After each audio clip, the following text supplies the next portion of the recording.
Lorsque deux personnes se disputent, les deux ont toujours raison. Lorsque deux personnes se disputent par rapport à un problème, par rapport à un conflit, les deux personnes ont toujours raison.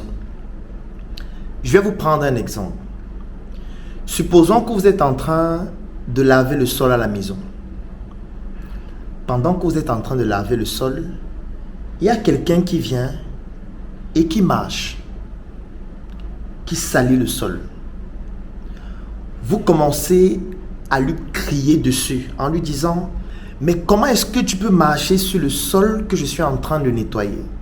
Ça veut dire que la personne en question se sent frustrée par rapport à l'attitude de l'autre qui marche alors qu'on est en train de nettoyer le sol. Et les deux commencent à se chamailler. Les deux commencent à se dire « Non, en fait, j'avais quelque chose d'urgent à prendre. » L'autre dit « Non, même si tu as quelque chose d'urgent à prendre, tu dois me signaler, tu dois me notifier. Tu ne dois pas marcher sur le sol comme ça alors que je suis en train de nettoyer. » Et ça va commencer à créer un conflit.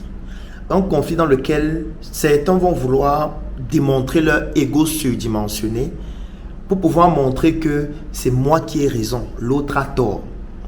Non, les deux ont raison.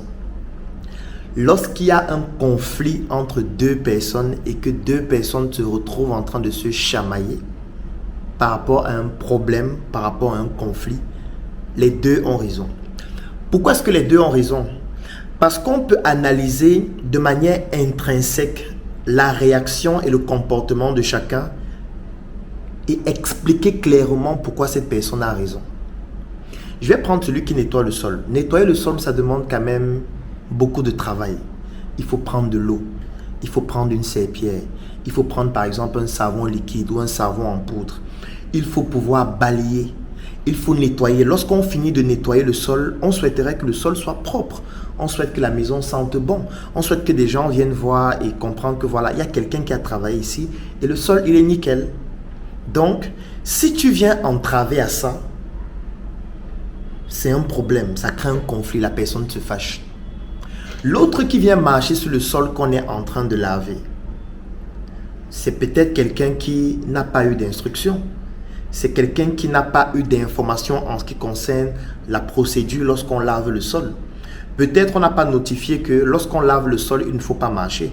Toi, tu vas te dire que c'est logique, mais c'est normal. Quand on lave le sol, il ne faut pas marcher. Non, ta logique n'est pas celle des autres. Nous n'avons pas tous la même logique. On n'a pas le même niveau intellectuel, on n'a pas les mêmes connaissances, on n'a pas la même culture, on n'a pas la même maturité. Donc ta logique ne peut pas être identique à la logique de tout le monde. Si pour toi c'est logique que lorsqu'on lave le sol, les gens ne doivent pas marcher, ce n'est pas forcément la même logique chez les autres qui n'ont pas la même éducation que toi. Peut-être eux, lorsqu'on lave le sol, on marche et puis il faudrait même que tu nettoies le sol plusieurs fois. Je te prends un exemple. Supposons que tu es dans une boîte de nuit et tu laves par exemple le sol de la douche. Tu vas dire aux gens de ne plus entrer parce qu'on lave le sol. Non. Tu ne peux pas empêcher aux gens de venir aux toilettes parce que tu es en train de laver le sol. Ils vont venir aux toilettes, ils vont parfois marcher sur le sol que tu es en train de nettoyer.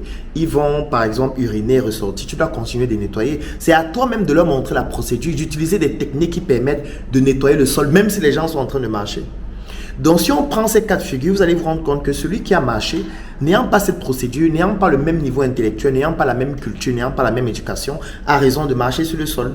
Parce qu'il n'y a pas eu une procédure qui lui dit « ne marchez pas ici ». Ce n'est pas pour rien qu'en route, il y a les panneaux de signalisation. On dit ici, c'est 30 km/h. Ici, c'est un sens interdit. Si on ne met rien et quelqu'un roule, vous venez lui dire « non, ça c'est un sens interdit ». Vous n'avez pas signalé.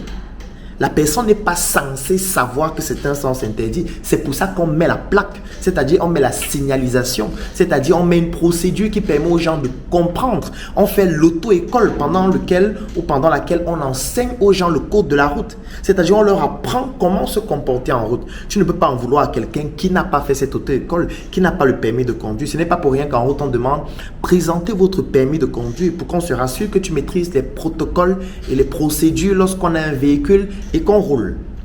Donc vous voyez que dans ce cas de figure, les deux ont raison. Et dans ce cas de figure, la négociation se joue maintenant au niveau de ce qu'on appelle un compromis. Il faudrait que chacun cède un peu de son ego à l'autre pour qu'on puisse trouver un compromis et que les deux puissent se mettre ensemble et trouver un moyen de pouvoir s'entendre. Et c'est à ce niveau qu'entre une discipline qui s'appelle la négociation. Parce que négocier, c'est de pouvoir trouver un compromis chez l'autre et de pouvoir aussi offrir quelque chose pour réduire son ego et permettre à ce qu'avec l'autre, on puisse entrer dans une certaine conformité. Ça ne veut pas dire qu'on s'entend sur tout, mais au moins on s'entend sur le fait que sur certains aspects, on se met d'accord pour progresser ensemble.